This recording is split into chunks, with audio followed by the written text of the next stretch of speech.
Hi everyone, this is Dan, and this is the Incredible Hulk number 294, continuing my series on the path to Secret Wars. This is the last issue of Incredible Hulk before Bruce gets sucked into Secret Wars miniseries. But this is an interesting read, and it's an interesting read in a couple ways because I don't really read the Incredible Hulk. A couple people have recommended me to check out Incredible Hulk from this era, and I really should because this was actually really good. So this is Bill Mantlo on the writing. This is Sal Buscema and Gerry Talaoc as artists. I'm not sure if Sal did pencils and Gerry did inks. It doesn't say here, so we don't really know. And of course, the amazing Anna Senti as editor and Jim Shooter the boss. Get a great splash page right here. You got this image of the Hulk, and here comes this character Boomerang. Now I know this is like an old Marvel villain, but I'm not really familiar with him.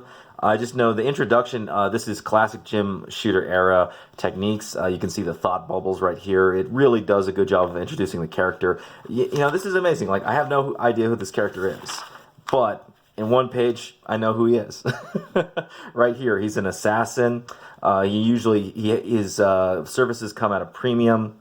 He's got flight powers. Obviously, his name is Boomerang. And he comes into this guy, and he owes this guy a favor because this guy broke him out of jail. So this guy apparently is some old crime boss, and he's dying from disease, incurable cancer. And what he wants to do is he wants Boomerang to go and coerce a certain doctor who's an expert on gamma rays to cure him. And once Boomerang hears the name, that it's Bruce Banner, he's like, the fuck? I like how like there's so much respect given to the Hulk, right? People, both respected and feared the character, right? As the Hulk should be, right? So we move over to where Bruce Banner is right here. He's working in Northwind Observatory with his lovely assistant Kate, and recently he's gotten more control over himself as the Hulk. And he's working now to use gamma rays to treat people and cure people, and it's been advertised in the news. So here's a family, and they've sent him their dog who's dying from some sort of cancer, and they're hoping that he can save the little pooch. So you get some talk back and forth, and this is really great, right? Like, so in modern comics, when you hear a character is like a science expert, or she knows or he knows the science, right? Like, it's rarely ever explained, and it's the humanity of it is taken away, right? I work in the technical field. You'd be amazed how human, actual scientists are, right? But you never see that in a freaking comic because of how freaking awful the or the modern comics, I should say, because of how awful the freaking writing is. But look at this, right? He's talking to his assistant Kate. Are you truly aware of what it is we're about to attempt? And she's like, of course, we're trying to cure cancer. It's like, you make it sound so easy. It's not. It's not. I know that. You're finally going to put into practice the theories you've been developing so many years ago before fate turned me into a monster. You triumphed over that fate, Bruce, and you're about to claim your future. Like, really good. You developed an understanding of why Bruce has such a close relationship with this character. This character or Kate cares for Bruce, and Bruce appreciates that care and returns it. Right. This is emotional relationships, romance 101.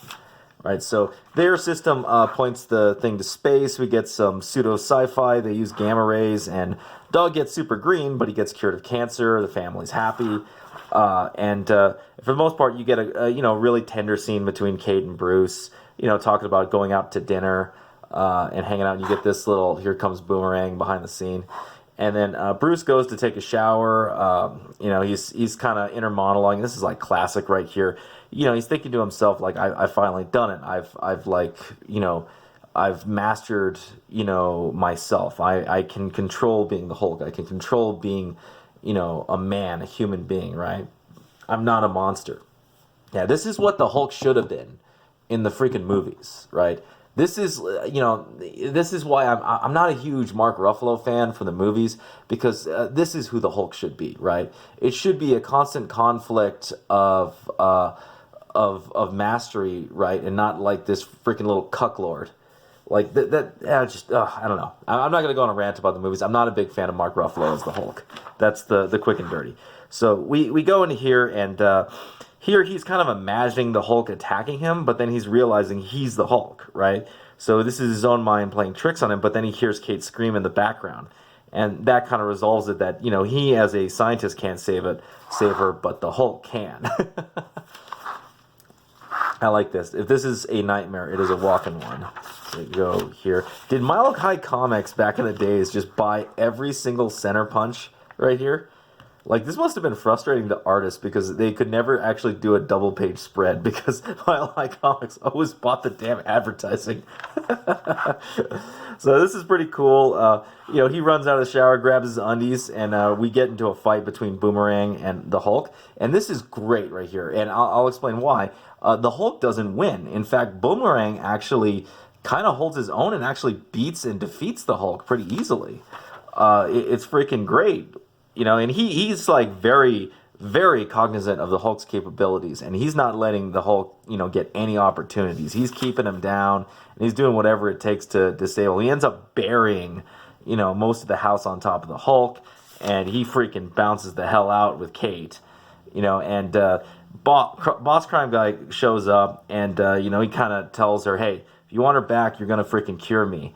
And the Hulk is able, and this is a great scene right here because it shows you that Bruce Banner is in fact control of the Hulk because he's able right here, like he would be freaking furious, but he's able to notice what this man is saying and transform back into Bruce Banner.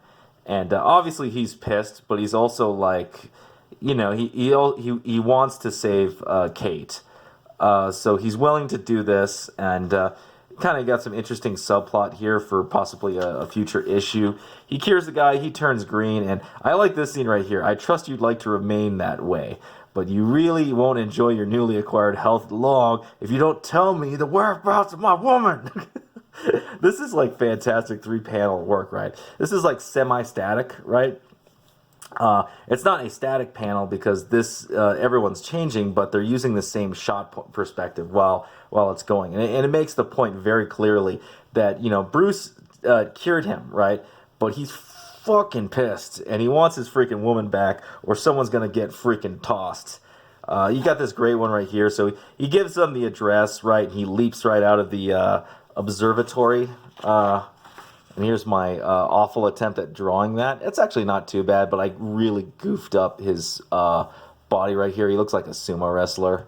So that's not so hot. Let's see. Let's go right here. Yeah, he's a lot thinner in this one. I needed to cut further in right here.